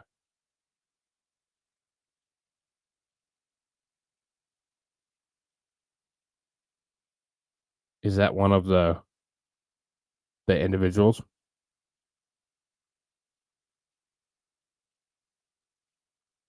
So Ireland responded with some hate speech laws. Is apparently what they did. I don't know a ton about it. Dazzler knows more than I do. So, but I just wanted to touch on it. So,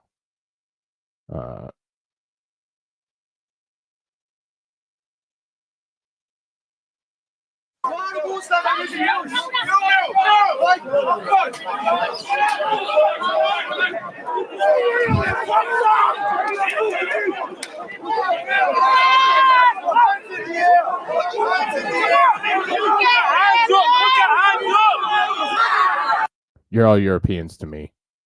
So, every one of you.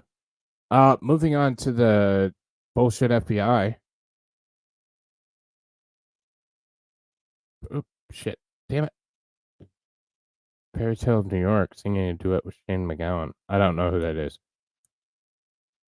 Anyways, an FBI agent was carjacked as it was taken at gunpoint. Officials have confirmed that Wednesday afternoon in Washington, D.C., an FBI agent was carjacked at gunpoint. The vehicle fled the scene, but later... God, he did a terrible job writing this one, too. It was located and recovered. The FBI Washington Field Office and the Metro Police Department carjacking task force conducted an investigation. This incident follows the theft of an ambulance on November 8th and a police vehicle on November 10th, contributing to the surge of carjacking crimes in D.C. And then they provided an update. The FBI just released photos of suspects wanted for the carjacking, an FBI agent at gunpoint in D.C. The FBI is offering a reward up to $10,000 for the information. So, these are the individuals, unknown suspect 1 and unknown suspect 2. I'm going to believe that 2 potentially did some kind of crack or cocaine. Just my thoughts. Could be wrong, but that's my guess. Like, do a crack sting or a coke sting, and I think you'll find your culprit. There's your help, FBI. Please send me my check. The first guy might be your dealer. Allegedly. Anyways, so yeah, even the feds are getting carjacked now. It's getting that bad. So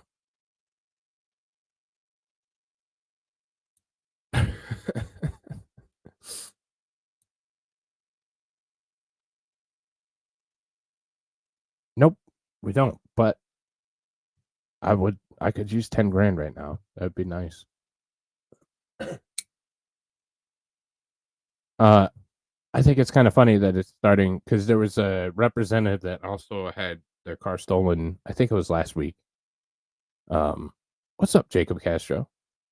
I believe there's an individual last week that a politician that also was carjacked. And then obviously Biden's granddaughter was carjacked. Maybe they'll start taking crime seriously when it starts affecting them, but probably not either.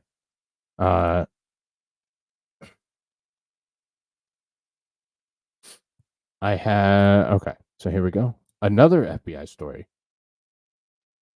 House rep reveals at least 200 undercover Fed operatives set up Trump trap on January 6th.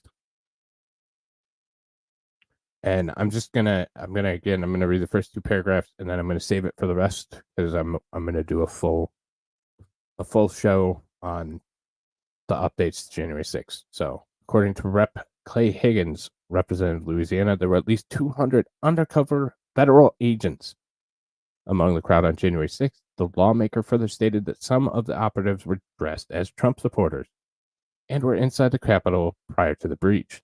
No shit. The FBI was just not participating in January 6th acts from within. I suspect they had over 200 agents embedded in the crowd, including agents, or as they would call it, human assets, inside the Capitol dressed as Trump supporters before the doors were open, Higgins told Newsmax presenter Chris Salcido. Potentially. They did. I mean, they stick out like a sore fucking thumb. They're not brilliant. All right, this is kind of shitty news, y'all. But it's relatively funny. It's older news, but I found it and I thought it was very interesting. Man who donated his mother's body to an Arizona Center for Alzheimer's Research discovers it was sold to the U.S. military for $6,000, strapped to a chair and blown up in a blast test.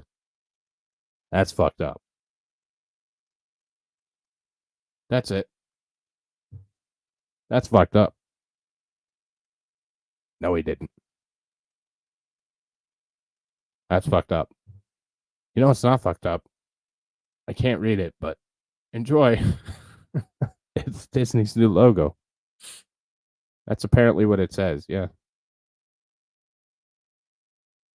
That's Disney's new logo. They're going to unveil it tomorrow because of the Musk thing.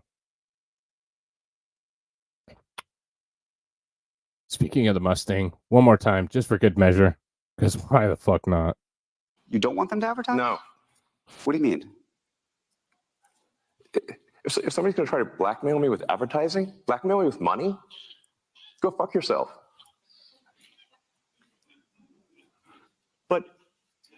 Go fuck yourself. Is that clear? I hope it is. Hey, Bob. You don't want them to advertise? No. Oh, still great. Still great. All right. So that takes us into the news roundup for the week. Now we're going to go into space flight and some things happened tonight. So tonight, early in the morning, there is a Soyuz Progress MS-2586P launching from the Baikonur Cosmodrome in Kazakhstan. There is a 1% chance that I do this flight because it is at 4:25 a.m. Eastern time. Really shitty time. But not out of the question. I'm going to see, but it's probably not going to happen. The likelihood, but it's cargo delivery ship to the International Space Station, going to take, supplies to the ISS. They are really cool with their Kovalev Cross. Yeah, it was for Bob Iger, the head of Disney. Yeah, the head of Disney. Because he was talking about advertisers, go fuck yourself, and talking about Bob Iger from Disney. Hey, Bob. Hey, Bob. Elon has a message for you, buddy. Go fuck yourself. But, this is probably what will happen. I will probably grab a video of this launch, and we will probably do it. Yeah.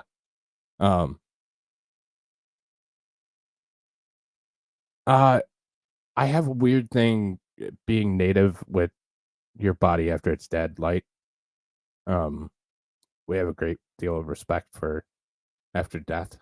So yeah, I do.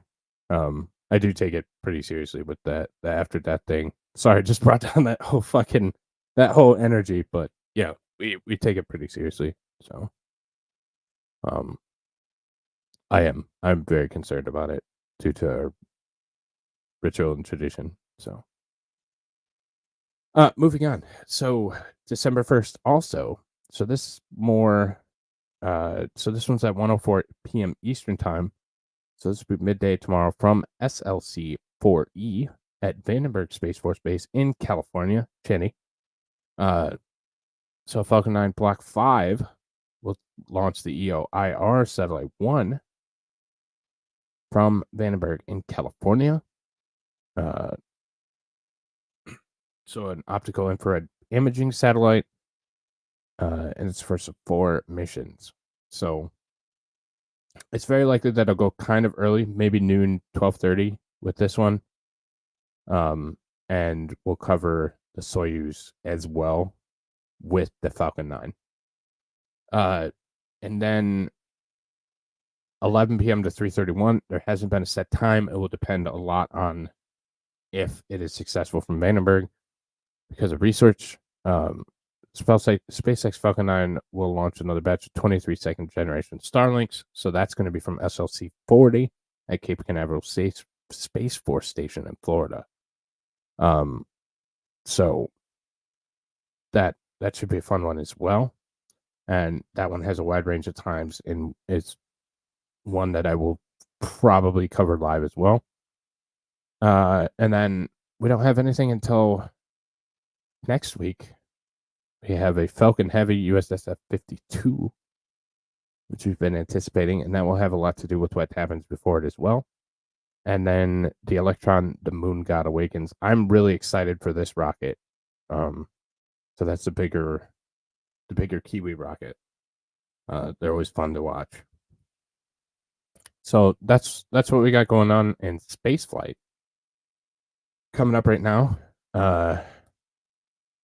So now we're going to take a look at a couple different things. So we're going to take a look at the geomagnetic storm that's currently hitting Earth. It is a G3. It's a very strong.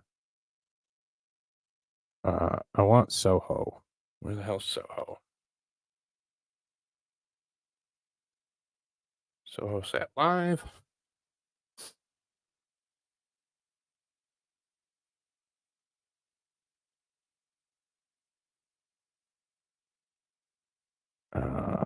Well, let's go see two.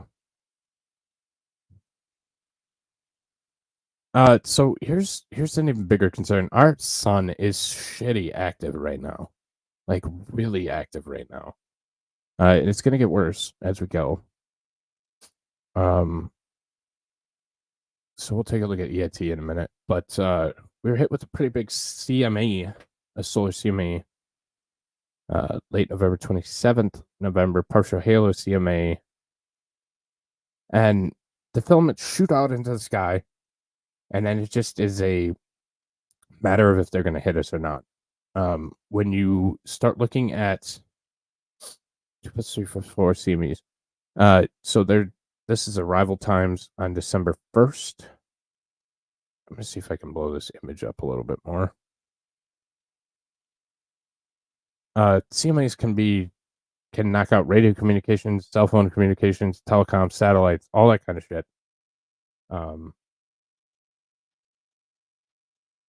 And we have several that are on the way that we're seeing on stereo A, B, and from our radars here on Earth. These ones look like they're going to be pretty good storms and have a pretty good likelihood of hitting us. So that's what these are. There's plasma intensity coming off the sun, and they kind of branch out and kind of like waves. They can hit us. I have, full disclosure, I've never seen the Northern Lights or Aurora Borealis. I even took a specific trip to Alaska to try, and I was unsuccessful. So it's something I've always wanted to see, but haven't got the opportunity yet. So, damn, that's awesome. Yeah, yep, that's going to be a fun one. So with 3 CMEs already inbound, CMEs are coronal mass ejections. The addition of a fourth full halo CME has prompted SWPC forecasters to upgrade the G2 watch on December 1st to a G3 watch. The faster moving halo CME is progged to merge with 2 of the 3 upstream CMEs, all arriving on Earth on December 1st. G3 strong conditions are now likely on December 1st. Continue to monitor spaceweather.com for further updates. If it gets crazy out of hand, then I will certainly let you guys know. I'm trying to.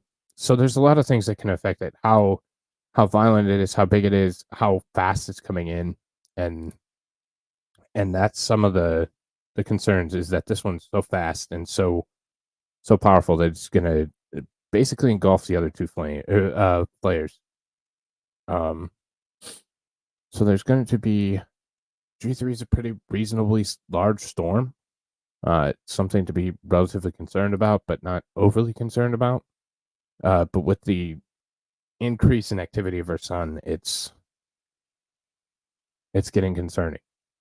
So here is tonight's aurora forecast and tomorrow's aurora forecast. So this is the loop, the likelihoods of auroras. As we can see, I'm not going to see it here in Michigan. Most of Canada, including Digger, should see it. So, Digger, go look outside. Tomorrow, they're going to recede a little bit more, and the mains will be in that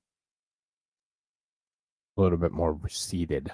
So, that is our current space weather forecast. Here is our current 30-minute forecast, which is a little bit more up to date with a little bit more better modeling detail. Still not going to fucking hit me.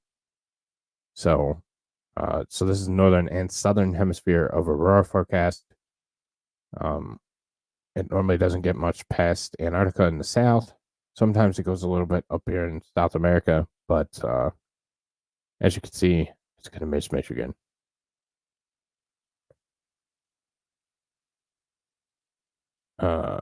Nothing but cloud cover. Yeah, that sucks. And then so we take a look over here at Soho. So as you can see, there's these big spots, and the sun looks pretty freaking angry right now. That's a technical term, like puffy stuff, but the sun is not a happy camper. And these update about every 15 minutes. And these are different imagery suites on the SOHO system. SOHO's sun-facing sun. I forget what it stands for, but they monitor the sun in real time, and this is what our sun looks like in different wavelengths. HDMI, HMI. Here's magnetogram image. And the sun is just a ball of plasma, and anything outside of that is activity. So this is your coronal disk. So this is blocking the actual part of the sun and just looking for those flares or those particles being shot off into deep space. As you can see, there's a little bit going on there. I want the actual image version of it, but I don't remember where it's at. Real-time GIF. Yeah, okay. So see those big poofs? Like that's what's concerning. Those are particles from inside the sun that are ejecting rapidly. You have to account for the fact that the sun is spinning very rapidly. And so it's kind of throwing it out as it spins. And these ionized particles interacting with our atmosphere, with the edge of our atmosphere, is what causes the northern lights. So it's radiation interacting with our atmosphere. So here's another view, and you can see some big ejections.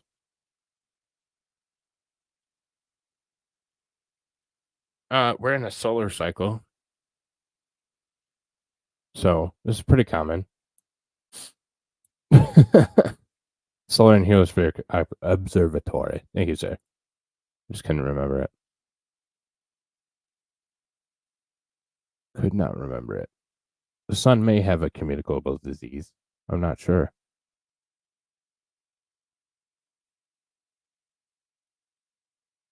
So that's just imaging of it. Different imaging of the sun. They move fairly quickly, but these update pretty rapidly. They update continuously. So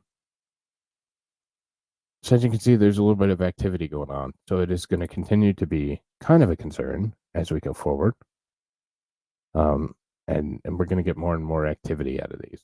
So, and this is 11:27. This is UTC time though. So 11:28:29. So this is it appears that it's about a 2-3 day cycle, maybe. So this would have showed those CMEs.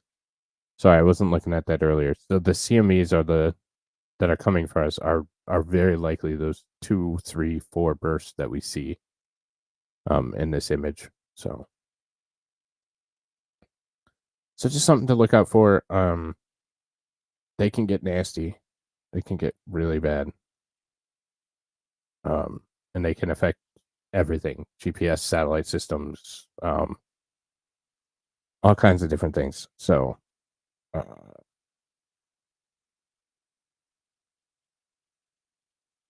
so there's a 10% chance of an R3 to R5 major radio blackout with this. Sorry, I'm reading it real quick. Primary impact area. Well, let's just open this in a new. Open that in a new tab and take a look at it. So it's saying that there is a potential. So there's a 35% chance of a minor radio blackout. And there's a 10% chance of a major radio blackout. So, and it's a G3 strong geomagnetic storm impacts. Voltage corrections may be required. False alarms on some protection devices for power systems. Spacecraft operations. Surface may change. Charging may occur on satellite components. Drag may reduce low Earth orbit satellites, and correction may be needed for orientation. Other systems, imminent satellite navigation and low frequency radio navigation problems may occur. HF radio may be intermittent, and aurora has been seen as low as Illinois and Oregon, typically 50 degrees geomagnetic latitude. And the scale, just for the record, is it goes from 1 to 5. So on geomagnetic storms. And we'll look at this last video or last image, and then we'll get out of here. So this is kind of their cheat sheet. So 9.8 R2 occurred from the region 3500, flare peak 29, blah, blah, blah. Temporary degradation or complete loss of high frequency radio signals on some of the sunlit side of Earth, primarily between 1935 to 2009 UTC. So 2:35 to 3:09 p.m. Eastern. So that would have been past for the effects, but this is kind of the area that was going to be hit the most. So kind of out in the middle of nowhere. So that's good. But these will continue to ramp up and continue to happen more and more. And just got added to the news set. Yeah, on the west coast of the US. So we will have one this solar cycle. I'm pretty comfortable saying that with certainty, the way the sun's been acting. So if we're going to have a massive solar storm and you have Faraday boxes, cages,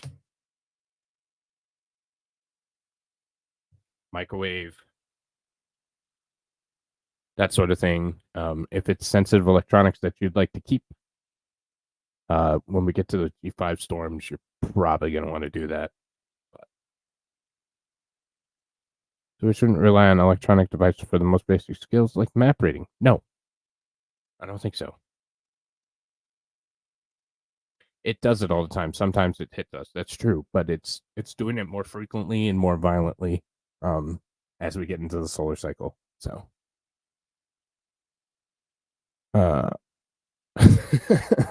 isn't that warm or is it cold?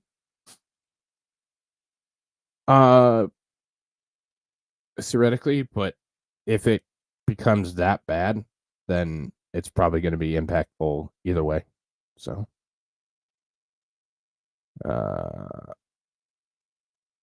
that's what they say. I have Faraday bags, so I also have a Faraday cage. So,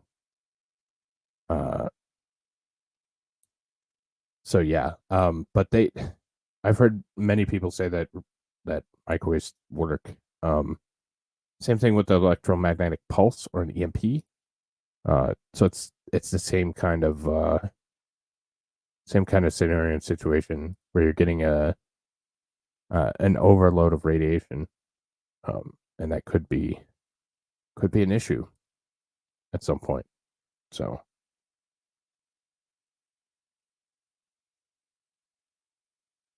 blah blah blah. Hang on, I'm watching a video. Seeing if it's relevant. Okay.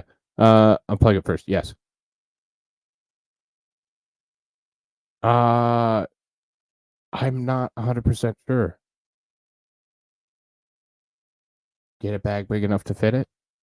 Or the idea is you want the electricity to flow around it. You don't want the electricity to be able to access it. So that's the idea behind the Faraday cage, is a seamless box that the electricity has to go around the item instead of into the item. But new, old, anything with an electric starter theoretically could be injured during a strong enough geomagnetic storm. So Exactly. I don't give any advice for anything. So true. But this is not one of those storms. This is a 3. If there's a 5, that would be far more concerning. But and we'll probably get one in this solar cycle. But I'll keep you posted as always. With that being said, ladies and gentlemen, I am done for the evening. I'll see you guys tomorrow for the yeah, absolutely. Or a 1960s muscle car, potentially. Something without electric ignition. Or an electric starter, you know what I mean? So supposedly the older cars are more apt to be able to deal with it's because it's just an overflow. It's an overrun of electricity. It's too much electricity at one time. So that's what it is. A little bit. Thanks for the super, buddy. I appreciate you. Could. But all right. I'm gonna sign off for the night. I will see you guys tomorrow for the launch in the afternoon. So have a good night, everybody, and I will see you soon.